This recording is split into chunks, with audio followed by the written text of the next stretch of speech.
Hi అండి, నమస్తే. Welcome to Telugu Thadaka. ఈరోజు వీడియోలో గోధుమ పిండి బెల్లంతో గవ్వలు చేసి చూపిస్తున్నాను. ఈ కొలతలతో ట్రై చేయండి. చాలా క్రిస్పీగా, చాలా టేస్టీగా ఉంటాయి. పిల్లలకి ఈవినింగ్ టైంలో స్నాక్గా పెట్టచ్చు, స్కూల్కి కూడా ఇలా స్నాక్గా పెట్టచ్చు. చాలా హెల్తీ రెసిపీ, తప్పకుండా ట్రై చేయండి. వీడియో నచ్చితే మర్చిపోకుండా లైక్ చేయండి. ముందుగా ఒక బౌల్లోకి 2 కప్పులు గోధుమ పిండి తీసుకోవాలి. క్రిస్పీగా గుల్లగా రావడం కోసం ఒక పావు కప్పు ఉప్మా రవ్వ వేసుకోవాలి. సూజీ అంటారు కదా, దాన్ని వేసుకోవాలి. తర్వాత ఉప్పు 1/2 టీ స్పూన్ కంటే తక్కువ వేసుకోండి. తర్వాత వంట సోడా ఒక చిటికెడు వేసుకుంటే సరిపోతుంది, ఎక్కువ వేయొద్దు. ఇక్కడ నేను గవ్వలు అనేవి మరింత హెల్తీగా టేస్టీగా ఉండడం కోసం 2 టేబుల్ స్పూన్లు తెల్ల నువ్వులు వేస్తున్నాను. ఇలా నువ్వులు వేసాక ఇప్పుడు ఈ చక్కగా పిండిలోకి మొత్తం కలిసినట్టు బాగా కలుపుకోండి. ఇలా కలుపుకున్న తర్వాత ఒక 2-3 టేబుల్ స్పూన్ల వరకు వేడి నూనెని వేసుకొని ఇది కూడా ఫోర్క్తో ఇలా ఫస్ట్ కలుపుకోండి.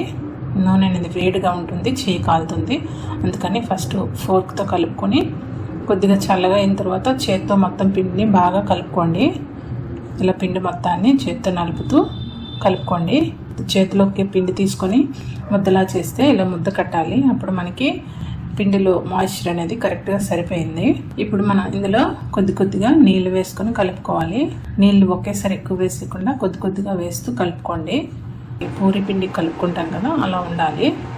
కొంచెం ఒక 10-15 నిమిషాల పాటు మూత పెట్టి పక్కన పెట్టుకోవాలి. ఒక 15 నిమిషాల తర్వాత ఈ పిండి ముద్దని మళ్ళీ బాగా కలుపుకోవాలి. ఇలా చేతితో మర్దన చేస్తూ కలుపుకోవాలి.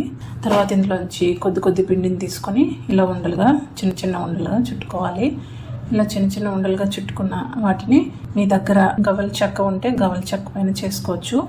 గవ్వల చెక్క లేని వాళ్ళు అందరి దగ్గర ఇలా ఫోర్క్ ఉంటుంది కదా, ఈ ఫోర్క్ పైన ఈ పిండి ముద్దను పెట్టి పలుచగా వేళ్ళతో ఇలా స్ప్రెడ్ చేసుకొని ఇలా మనం తీసుకుంటే గవ్వ షేప్ అనేది వస్తుంది.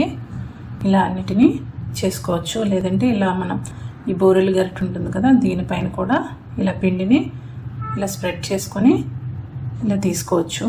ఇలా కూడా మనం గవ్వల షేప్ అనేది చేసుకోవచ్చు.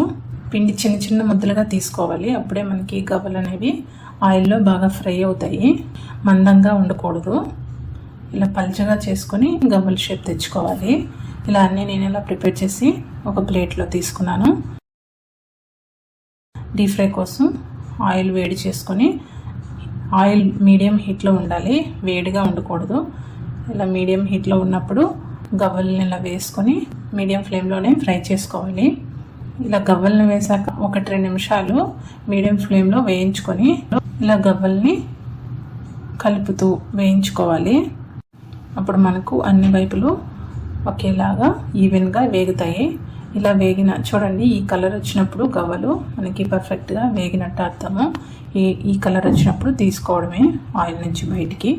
తర్వాత ఇక్కడ నేను తురిమిన బెల్లం 1 కప్పు తీసుకొని కొంచెం నీళ్ళు పోసుకొని ఇలా కరిగించాను. ఈ కరిగించిన బెల్లం నీళ్ళను వడకట్టుకొని ఇలా కడాయిలో వేసుకొని పాకం పట్టుకోవాలి. చూడండి, ఇలా బాగా పొంగు వచ్చింది కదా, ఈ టైంలో మీడియం ఫ్లేమ్లో ఇలా కలుపుతూ మనం పాకం వచ్చేంత వరకు కలుపుకోవాలి. మధ్యలో ఇలా కప్పులో నీళ్లు వేసుకొని పాకం వచ్చిందా లేదనేది చెక్ చేసుకోండి. నేను ముందు 2-3 సార్లు చెక్ చేశాను. ఇప్పుడు చివరిగా మీకు చూపిస్తున్నాను. ఇలా బెల్లం నీటిలో వేసుకుంటే ఇలా ఉండపాకం అనేది రావాలి. ఈ టైంలో ఈ వేయించుకున్న గవ్వలని వేసుకొని ఫ్లేమ్ని సిమ్లో పెట్టుకొని బాగా మొత్తం గవ్వలకి ఈ బెల్లం పాకం అనేది కోట్ అయినట్టు బాగా కలుపుకోవాలి. చూడండి, ఇలా కలుపుకున్నాం కదా, ఈ టైంలో స్టవ్ ఆఫ్ చేసుకొని చల్లారనివ్వాలి గవ్వల్ని. ఈ విధంగా మీరు ఈ ఉండపాకం తీసుకొని గవ్వల్ని చేసినప్పుడు పల్చగా పిండిని అనేది మందంగా కాకుండా చూసుకోవాలి.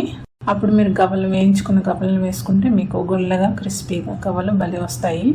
చల్లారిన తర్వాత మీరు ఇలా చూడండి, ఇక్కడ నేను మీకు ఒక గవ్వని ఇలా తుంచి చూపిస్తున్నాను. చూడండి, క్రిస్పీగా గుల్లగా బాగా వచ్చాయి.